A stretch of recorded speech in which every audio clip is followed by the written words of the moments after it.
Саламатсыздарбы урматтуу Чалкан медиа каналынын көрөрмандары, өлкөбүздө алынган акыркы сааттагы жаңылыктар менен сиздерди тааныштырабыз. Каналыбызга катталып, ой пикирлериңиздер менен бөлүшүңүздөр. Акжол Махмудов менен Сезим Жуманазарованын Ташкенттеги укмуштуудай жеңиши. Кыргызстандык спортчулар Акжол Махмудов менен Сезим Жуманазарова 28 мартка караган түнү Ташкентте өткөн PWL 11 турниринде жеңишке жетишти. 82 кг салмак ченинде күч сынашкан Махмудов учурдагы Олимпиада чемпиону япониялык Нао Кусаканы сенсациялуу утуп алды. Кыргызстандык балбан атаандашын бир нече жолу көтөрүп чаап эсепти 19-6-га жеткирген. Упайлардын айырмасы 10го жеткендиктен кармаш биринчи раундта эле жыйынтыкталды. Акжол беттештен кийин көрөрмандарына ыраазычылык билдирип, Олимпиадага деген үмүтү өчпөй турганын, аягына чейин бараарын айтты. Ал эми Сезим Жуманазарова Өзбекстандык атаандашы Лайлахом Сабированы 9-3 эсебинде утуп алды. Ал кармаштын акыркы мүнөттөрү өтө оор болгонун белгилеп, жеңиштен кийин көзүнө жаш алган. Жалпысынан бул турнирге Кыргызстандан 6 спортчу катышты. Мен физически функциональный слабыйраак болушум мүмкүнмүн. Бирок мен жүрөгүмдө болгон Олимпиада оюндарына үмүт эч качан өчпөйт. Ошондуктан кандай гана кыйынчылыктар болбосун, кандай гана бул жолду басып өтүү оор болбосун, мен аягына жетем. Баарыңыздарга чоң рахмат. Еще раз всем спасибо. Башындагы айтсам, көтөрүш кыйын болду, бирок мени колдогондор көп экенин комментарийлерден көрүп сүйүнүп аттым. Мени колдогондорго чоң ыраазычылык, силерди жакшы көрөм. Сизин Кытайдын жеңиши менен негизи беттеш аябай оор болду окшойт э? Саламатсызбы? Эми беттеш даяр болчумун ушундай схваткагачы. Экөөбүз мурунда кездешкенбиз, мен утулгам. Бирок Нурдин Дыгмаев ага экөөбүз иштеп сделали выводы и были готовы, да, к новой встрече. Негизи атаандашым тууралуу эмне айта аласың? Атаандашым тууралуу эми дүйнө жүзүндө будан күчтүү атаандаштар көп. Кандай десем, күчтүү кыз. Ар бир атаандашты сыйлаш керек, сыйлайм. Ошол. Аягында мындай туше болду деп көргөндө күтүмүштү да. Кандай болду ушул акыркы? Акыркы момент берип коетпу деп ойлоп кеттим, анткени алардын мамлекетинде өтүп жатты, бирок ага чейин мен канча ашыкпасам 1 минуттай кармап жаттым окшойт, аны бербей коюшту. Бирок жанагы бир момент болду, тушеке калкылайын деп болгон күчүмдү чогултуп туруп кеттим да. Дайсаң, негизи эле көрөрмандарга эмне айтасың? Көрөрмандарга ушу акыркы учурда мен 2 жылдан бери көп утулдум, анткени жаракаттан кийин жаңы келген болчу. Хейтерлер көп болуп кетти. Башындагы айтсам, көтөрүш кыйын болду, бирок мени колдогондор көп экенин комментарийлерден көрүп сүйүнүп аттым. Мени колдогондорго чоң ыраазычылык, силерди жакшы көрөм. Ошол. Урматтуу Москвадагы мекендештер, Кыргызстанга жүк салууну каалап, бирок кимден жиберүүнү ойлонуп жаткан болсоңуз, биз сиздерге ишенимдүү ишкерди сунуштайбыз. Бул ишкердин аты жөнү Зайырбек Маматкаримов. 12 жылдан бери иш алып барган командасы сиздин аманатка кыянатты кылышпайт. Кыргызстанга салган жүгүңүздү күндүн аптабына же кыштын ызгаарына калтырбастан атайын жүк сактоочу кампасы Бишкек шаары Профсоюз көчөсү 38/1 дарегинде жайгашкан. Жүктү Москванын бардык жеринен өздөрү алып кетет. Алган жүктү Кыргызстандын 7 дубанына жеткирүүнү да кепилдешет. Кыргызстанга жумасына 2 машина жиберилет. Жүк баасы көлөмүнө жараша 500 рубльдан өйдө баланат. Дареги Нижегородское метросу, Перовское шоссе 9, строение 7. Байланыш номерлери +7 926 788 70 70, +7 929 624 63 64. Сом Кыргызстанда басыла баштады. Жапаров бул тарыхый күн экенин айтты. Президент Садыр Жапаров улуттук валюта сом Кыргызстанда басылып чыга баштаганын кабарлап, бул тарыхый күн экенин айтты. Өлкөбүздүн тарыхында алгачкы жолу улуттук валютабыз сомду өзүбүз басып чыгара баштадык. Буга чейин чет өлкөлөргө буйртма берип, акча төлөп бастырып келген элек. Эми тескерисинче башка мамлекеттердин акчасындагы буйртма менен биз басып берүү деңгээлине чыктык. Акча чыгарууда талап кылынган шарттарды тастыктаган эл аралык тийиштүү сертификаттарыбыз да бар, деп жазды өлкө башчысы. Президент мындан тышкары паспорт, айдоочулук күбөлүгөңдүү документтер жогорку сапатта чыгарылып жатканын белгилеп, башка өлкөлөр үчүн валюта менен катар эле ар кандай мамлекеттик документтерди да басып берүү мүмкүнчүлүгү пайда болгонун кошумчалаган. Учурда бир нече мамлекеттердин буйртмасын алып жатабыз, колубузда сертификатыбыз тургандыктан албетте коргоо элементтери да жогорку деңгээлде болот. Башкача айтканда документти жасалмалоого мүмкүн эмес, ал эми баасы жеткиликтүү болот, деди Садыр Жапаров. Садыр Жапаров жана Путин кыргыз-орус кызматташтыгын талкуулашты. Президент Садыр Жапаров жана Орусиянын башчысы Владимир Путин 27 мартта телефон аркылуу сүйлөшүп, кыргыз-орус кызматташтыгынын актуалдуу маселелерин, эл аралык күн тартибиндеги айрым темаларды талкуулашты. Бул тууралуу президенттин басма сөз кызматы билдирди. Маалыматта эки өлкө ортосундагы саясий диалогдордун жогорку деңгээли белгиленип, эки жактуу мамилелерди союздаштык жана стратегиялык өнөктөштүк духунда мындан аркы чыңдоого берилгендик ырасталганы айтылды. Ошондой эле соода экономикалык жана маданий гуманитардык чөйрөлөр боюнча пикир алмашуу болгону маалымдалды. Ушул күндөрү Жогорку Кеңеш төрагасы Марлен Маматалиев баш болгон депутаттык делегация Орусияда жүрөт. Ал 26 мартта Мамлекеттик думанын төрагасы Вячеслав Володин менен жолугушуп, саясий, экономикалык жана маданий гуманитардык маселелер, парламенттер аралык кызматташууну өнүктүрүүнүн келечегин талкуулаган. Маматалиев энергетика, транспорт, өнөр жай жана айыл чарба тармактарындагы кызматташтыкты тереңдетүү зарылдыгын белгилеп, коопсуз, мыйзамдуу жана тартипке салынган миграцияны камсыз кылуу маселесин көтөргөн. Ошондой эле мектепке кабыл алуудагы тестирлөөдөн кыргызстандык окуучуларды бошотууну жана өлкөдө жүрүү мөөнөтү узартууну жөнөкөйлөтүүнү сунуштаган. Муну менен катар ЭЭП алкагындагы жеңилдиктерди сактоо, айрыкча жүк ташуучуларга тоскоолдуктарды жоюу маселеси айтылган. Батир жер алып берем деп $334,000 алдап кеткен шектүү кармалды. Бишкектен Батир чүйдүн Байтик айылынан жер алып берем деп алдамчылыкка шектелген аял кармалды. Бул тууралуу Октябрь райондук ички иштер башкы башкармалыгынан кабарлашты. Милициянын айтымында 36 жаштагы АИ аттуу келин жабырлануучунун ишенимине кирип, 2024 ноябрдан быйылкы жылдын январына чейин $334,000 алган. Андан соң изин суутуп кеткен. Аталган факт боюнча алдамчылык беренеси менен кылмыш иши козголуп, шектүү Бишкек шаардык милициясынын убактылуу кармоочу жайына киргизилген.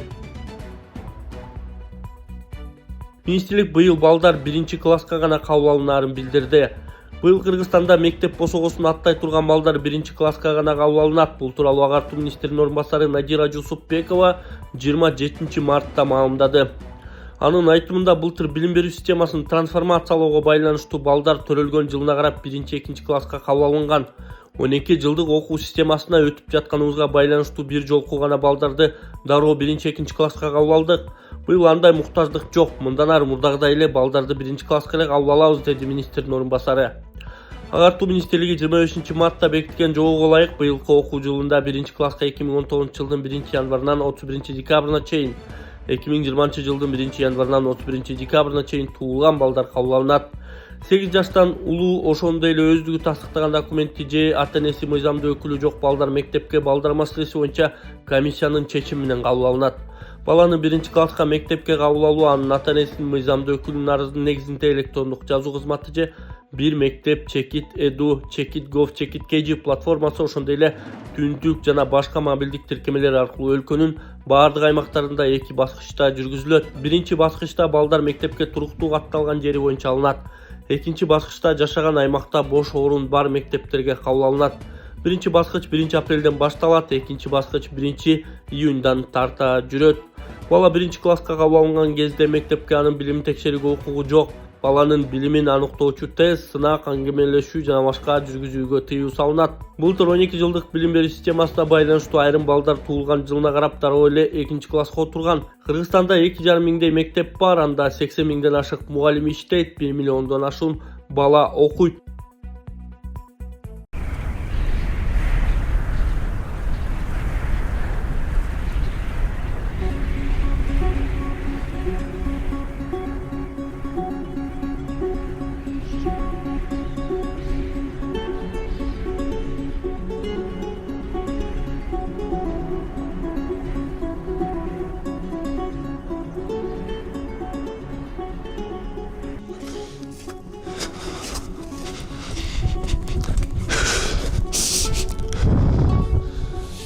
Деңиз деңгээлинен 4000 метр бийиктик. Бул жерде мен сыяктуу көмбөгөн адамга ылдам басуу эле эмес, дем алуу дагы кыйыныраак.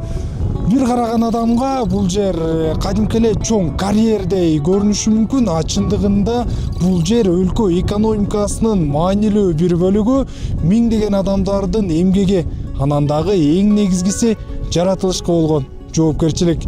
Биз бүгүн Кумтөр кен жайындабыз.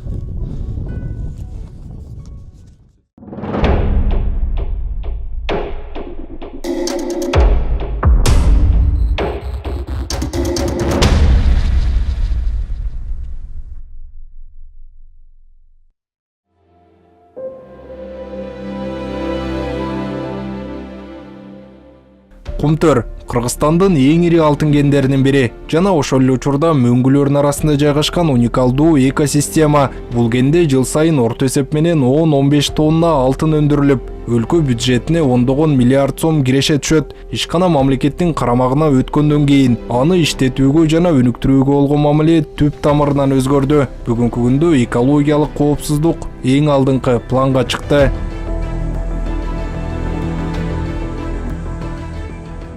Кумтөрдө учурда 2 стратегиялык долбоор ишке ашууда. Бул алтынды жер алдынан казып алуу жана калдыктарды кайра иштетүү.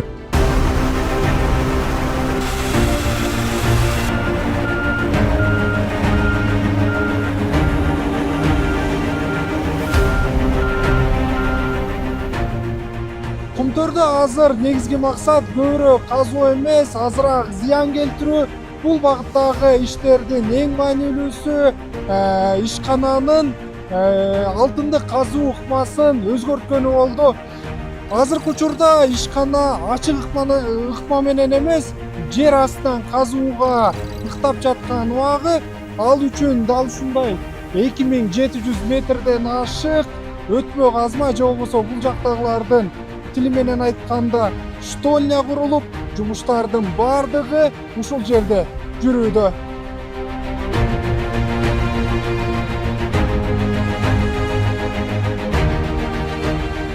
Dabay açık işletkende görüyorsunuz bilesizler çenemsiz toğtekleri kazılat, andan çıkarımdaki janыбызda turgan möңгүлөрдү kayradan da жылдырып бул açık işletүүлөрдү кеңейтүүгө туура келет. Ошондо дагы мындан аркадагы таасирин тийгизбесин деген мааниде бул жер алдындагы алтын казуу долбоору бул Кумтөрдүн бир стратегиялык бир долбоору катарында кетип атат. Мына бүгүнкү күнү өтмө казмаларды эсепке алсак бир 2700 метр өтүлдү. Бул 24-жылы башталган. Ошол жылы 400 метр, мына кийинки 25-жылы 2000 метр, азыр мына 700 метр өтүп койдук.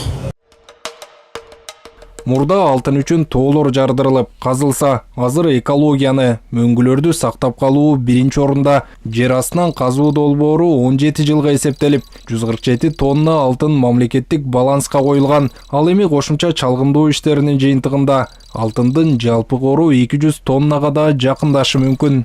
Руда деп аташат, ошо руданы чалгындоо, изилдөө менен кайрадан байкап көргөнүбүздө буйруса алтындын корундагы көбөйтүү шанстарыбыз болуп атат, мүмкүнчүлүктөрүбүз бар экен.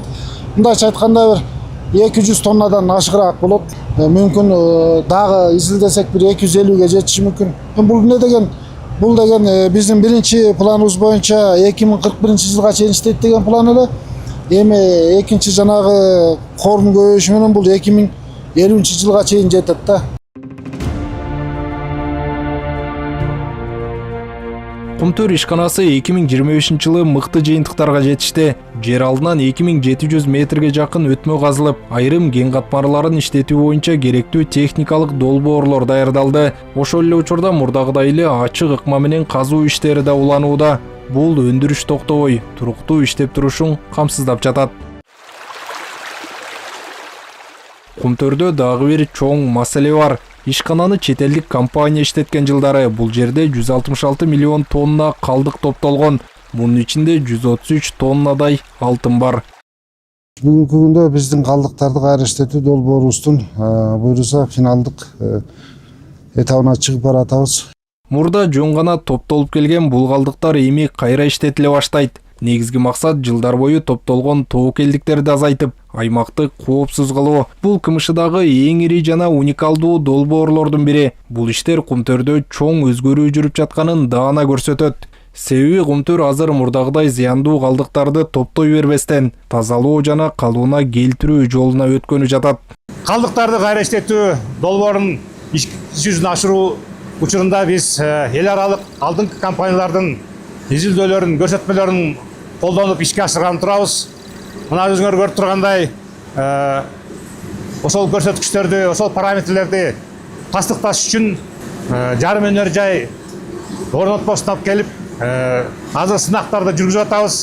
Ошол буюрса көрсөткүчтөрдү изилдөө убагында чыккан көрсөткүчтөрдү бизге буюрса тастыктап берип атат.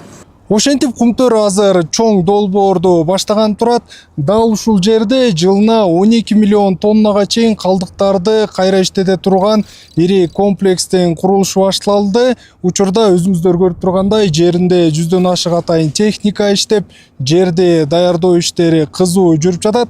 Ушул жерден белгилей кетчү маанилүү жагдай бар. Бул долбоор ишке ашкандан кийин дал ушул комплекс курула турган аймак толугу менен калыбына келтирилип, зыяны жок, коопсуз аймак болот.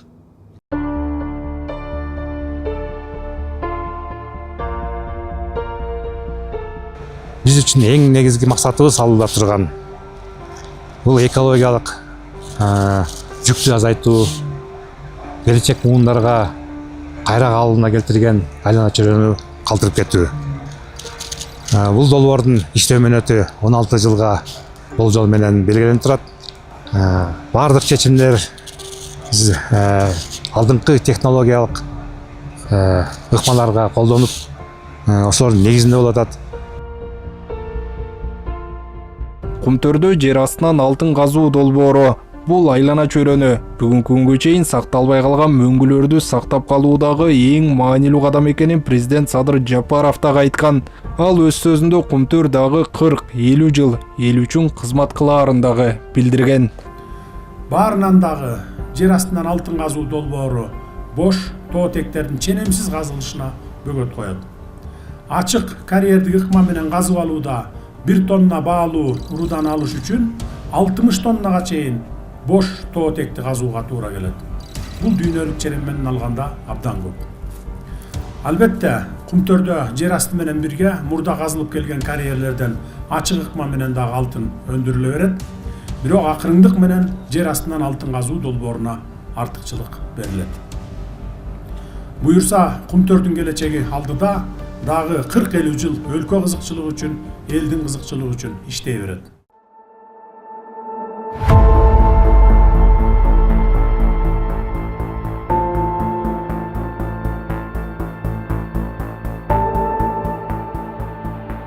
Бир күнү Кумтөрдө алтын түгөнөт. Бул айныгыс факт. Бирок андан кийин эмне калат? Ал болсо азыркы чечимдерге байланыштуу. Дал ушул себептен учурда Кумтөр жаңы багытта иш алып барууда.